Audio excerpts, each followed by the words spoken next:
Asumna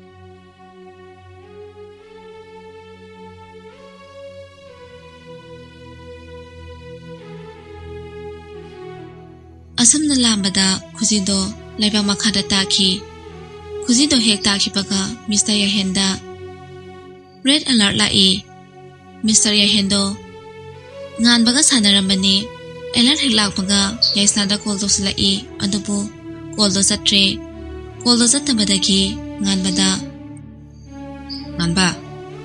Dote yaisna se karigumba khara thopa male. Babam ta chatlukige. Maramok pane. Fazana lairamuko.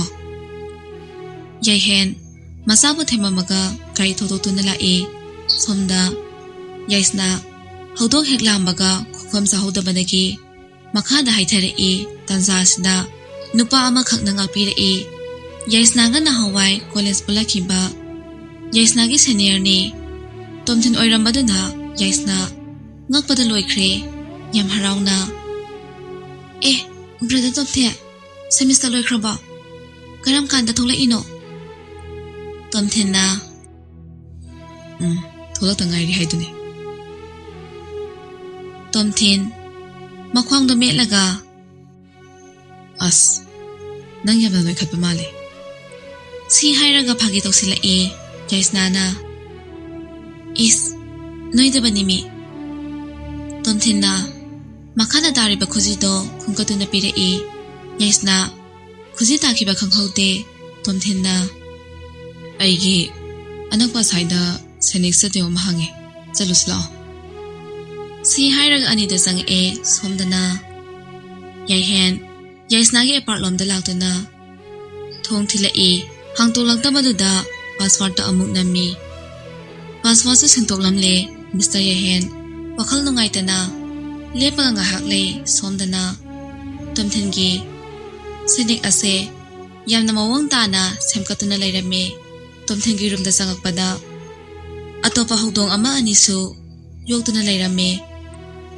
hodong singse mayum khangna lairambadagi aina puroktuna yokrine tomthin yamna ing tapa miyoy amani haibase yaisnana khangi pokmina mabungumna yaisnana magi thoki bawa nungaitana share tawjai thanel ga kaina khiba Mr. Yahenga thengnarakpa khudop mangkhiba loina tamami asomdana Mr. Yahenna matha saraga gari manungda phamingai sai class ta yaisnana nupa amaga yamna serious oibagi mawongda wari sanaraga lakpadu ure nupa do yamthina saukre khambaliba kaida oira male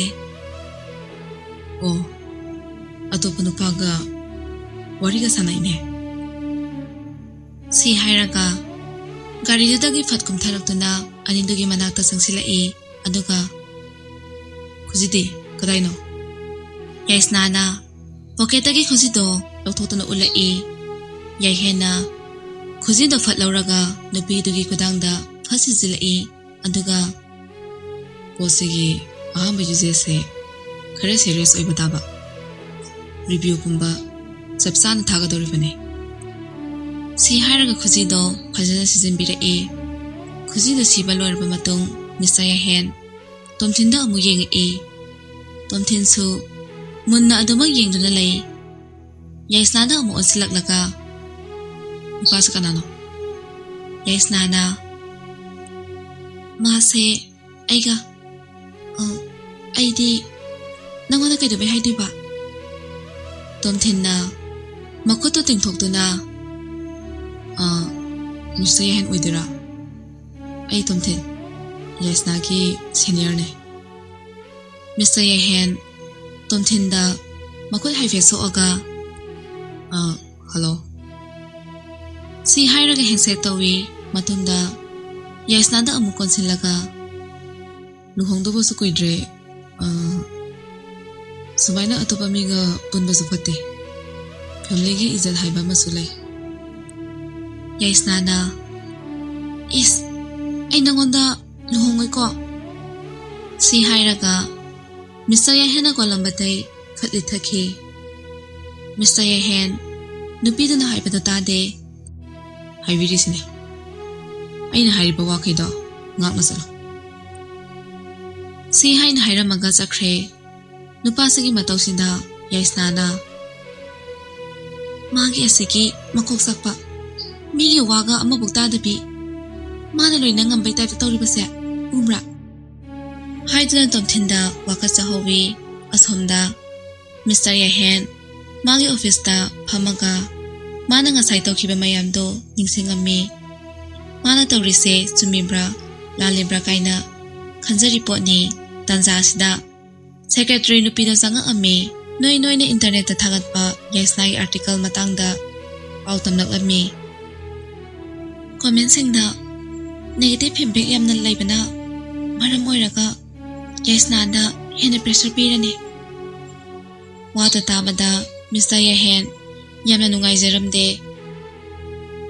article ki fongiba department da report amta ikho article do kakthana bhai ko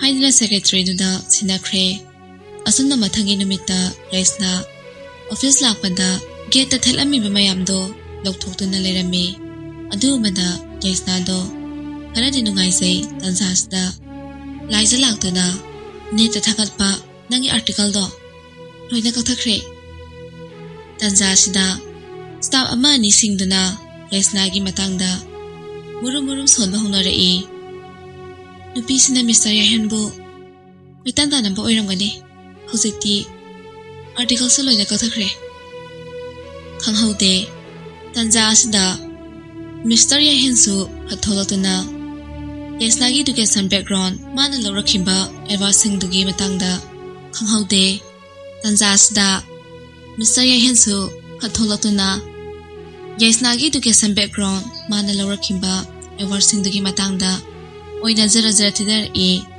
yaisna do Mr. Yahen gi ngasigi matawsida yamna munna yegjatuna lay nakandai laisna MB ki wari da yawba Nobel da yawba hero sindai gidi nangi CEO na nahi greko asigi matungda yaisna gi office lomdani yaisna na article se nana kakta haliro haina hangzila wata tabada Mr. Yahena internet lakpa article amadi hospital ki geta racing dalo to ki basing aduna nangonda rasala khale adugi damakta apyo haizari ado Mr. Yahena lalena haizaki ba mise nangna ahamani so you are a lucky one yaisna no fetongna Mr. Yahen nangna lale haizarabanina aise nangonda kaidonungda lohongaroi habase nang khangaba natro madu khangbibage haira mangakto no la Mr. Yahen phat hogale aduga nate lohongbagi pandomde ai sumtha thatoe tabada yaisna na nang ngawra kidam tawre Mr. Yahena aiko nana luhongbase yadabe maram karigino luhongbase phagi gi type ta mi luhongringai da dating tawbana amasu lay oh nang haris nandi ekhoi ni se date hana toksi sinine wada tabada yaisna na nate so aina haibadi ekhoi ni phajana khangna bas nate distance khara thamna se napi sagi wada tabada Mr. Yahen kosi ama thako silai arine dude wa ma hage tomthenai bani sahi mayama serious dating tawraga lakre de tawraba matung hojik punang maga luhongabo wase tabada nupida khumpham khangdre adudi nangi na thonate si hairaga laitho aga laikhe sigi matungda numidangi matamni yaisna ase maithonga no fe tawraga asai ulakhiba Mr. Yahengi pa thokpa mabu thagat khiba mayamdo sunni singjari aduga Masinda tapna. Wangang bakaiso. Yamna hirame. Kainaga soli po ni aduga amo. Mutta sense toki. Aino. Aina. Magi wakal amo kala isina. Kudap thigi di naitraga. Asi hairaga. Kudap to amo kuiti thiba howi. Tanza sida. Rumgi thongdo. Log tore I. Yaisna su. Mong hadana. Thongla aga thongdo. At hangdong la I. Yaisna ki mama aga mapaga do. Wirame. Yaisna. Mami to fat lauk tholaga. Tapna. Nga. Papa. Kaya wala iba. Napani dia. Hay na hangzila I. Rumdo hek sang baga. Mama oibi honabi. Ngang bahor I. Rum neda. Isa-isa iraga thambisibo. Kay gino. Nambu khara. Lula nana laibata mune. Amtalo silukige dudi. Si hairaga saketawi. Mama na khamaga. Ngaiko. Wa haido yab lady. Hauzik nang na. De tauriba nupado. Kari maming ba? Mama mapa anindo. Maming ningsing na ba tauri Yaisna na. Mr. Yahen haiba. Kain tigi pangapa paong no sina. Mama mapa anido. Maza na hariba waga do tade. Laimana. Maza I khudang do pairaga. Yenga I. Tapna. Nangbu. Pregnant oirabo. Mama ki wado tabada. Yaisna. Ma. Kain tigi pregnant no. Noy na khalise kay no me. Si hairaga Yaisna do. Pieraga. Nakangi sokriduda. Zatlaga pamkre. Laimado. Magi thokpa. Ngang bahugala I. Yaisna. Mama mapagi ising class ani hairaga. Thokpisili. Ma. Aigi wase. Hazana amta tako. Aigane. Mr. Yahenga se. Aseng manusinaba. Karimta laite. Khanil haiba sakta do. Adunda. Taugi haidana taukibane. Asi hairaga. Wari mayam do. Li bahura I. Wari li baloiraga. Mama mapada. Adu ada karimta laite. Saisida. Adu ada karimta laite. Saisida. Meeting loire. Baga maga. Hamung tumo. Aina. Sofa sida tumage. Si hairaga. Mangang don tharaga chakhige tawi. Laimana khama I. Se. Nangi asiki storage room se. Hangma male. Babaga mamaga. Asida laike. Nong nini laithokra sira mapa. Si haiduna thoibada hangzila I. Thoibasu. Kaisu kaide. Laithoaga loiredana. Laurama mamito. Amuka hena lauthora I. Karan takraba. Mamaga mapaga ni. Adugi sumathakta. Karan hena puriba. Magi Mr. Yahengi karan su. Nongma gisum henkala I. Mama mapa anindana. Lairani haibadunda. Yaisna. Storage room do sengtokpa sangkre. Somda. Mr. Yahen. Gari park tauringaida. Tontin se ui. Adu urubada. Gari khalurabano khangde. Oiraida phone phat tawi. Aduga. Nupi amase. Nupa ama na mayum phago adun thimbiye. Bhai. Si kay haino. Oiraina. Anido nungsinay ni kaino. Asi haiduna khoma I. Aina tigapagi matung ina Yaisna se. Tontin hariba nupasiga. History dilaite. Wada tabada poiraina. Adunine. Mayana saita hajilakpa haido. Nusinabay tamda haraga dangi lap leven oidoine. Masigi matung koldo thamaga. Tomthingi sainik to da sangi I. Tomthinsu Mr. Yahen sangang padu ubada. Sida lakpiri se. Yaisna gi haldong do.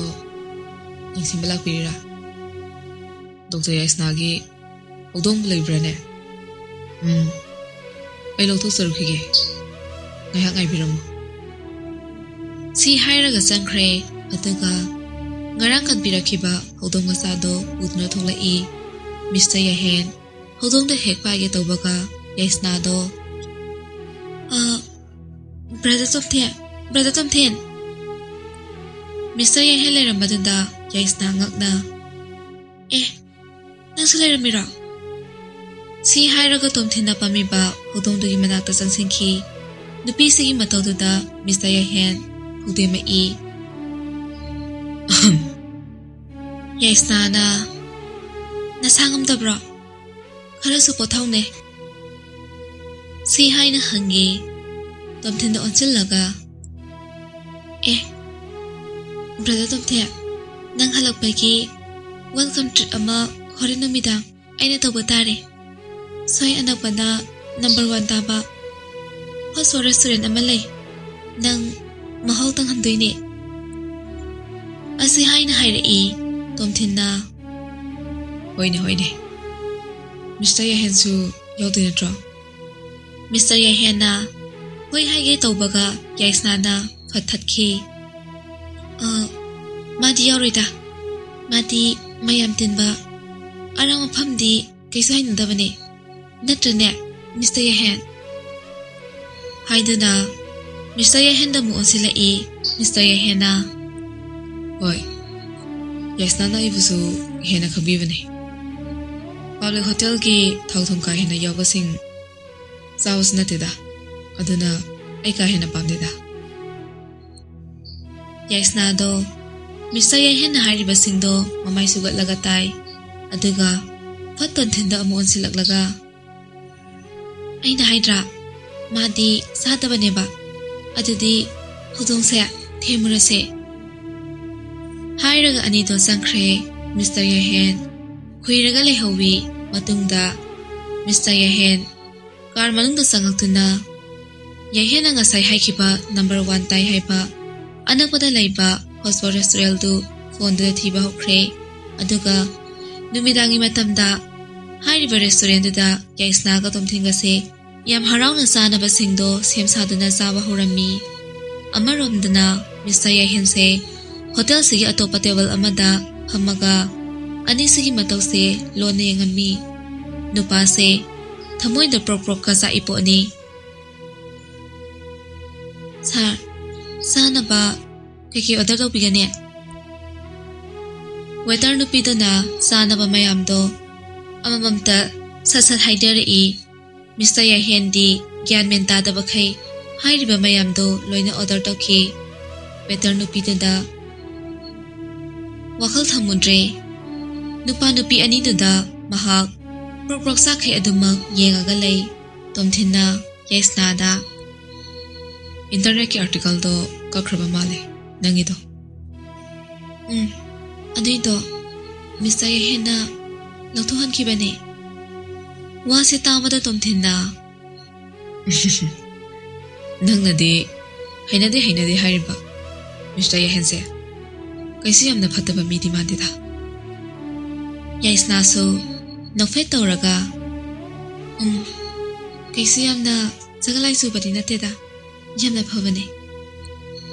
Wase he khaiba loibaga maning romdagi waiters kharana Mr. Yaihen ki party na quiz tawrai paper strip kasu pokai haliponi ngasai mana hoi haikibadada party tabrana hangbadasu adum hoi na khumkramale Mr. Yaihen gi matawda Yaisna di nokpada loikre magi party sinate so pisiyengo si hairaga Tomthenda hairai Tomthensuno tanza sida restaurant gi manager da series sama lokthoklami adudi restaurant sida lakliba customer mayam sigi marakta khwaidagi hena konsinaba kopalada 50% discount tawjage aduga kis oiragana one hand 10% discount oijagani haina loktholaki series adu hongnaba music tharakani music asina he push tawbaga series adu pangthok pigadabani haina hairai lairam liba mayam adusu loina khoba khunarai khoba khuraga manager dubu thagalai Mr. Yaihen di mami to hanadagi amuka hena lauktholai amaromda Tomthenma nasu Yaisna bu nuksijabani masin yam ka hena luman khibana mana Yaisna da nuksi haida da phongdokpa ngamjadabani ngasi gi tanja silauraga Yaisna ꯃꯉꯣꯟꯗ ꯏꯪꯒꯤꯠ ꯑꯃꯗꯤ ꯄꯤꯍꯧꯔꯒꯦ ꯍꯥꯏꯅ ꯈꯟꯈ꯭ꯔꯦ꯫ ꯑꯁꯨꯝꯅ Story Collection channel asibu like, share, subscribe, comment sungsoi soidana tawbiramo. Soi khilan khiba yarabasu viewers khudingmak na ngakpiyo.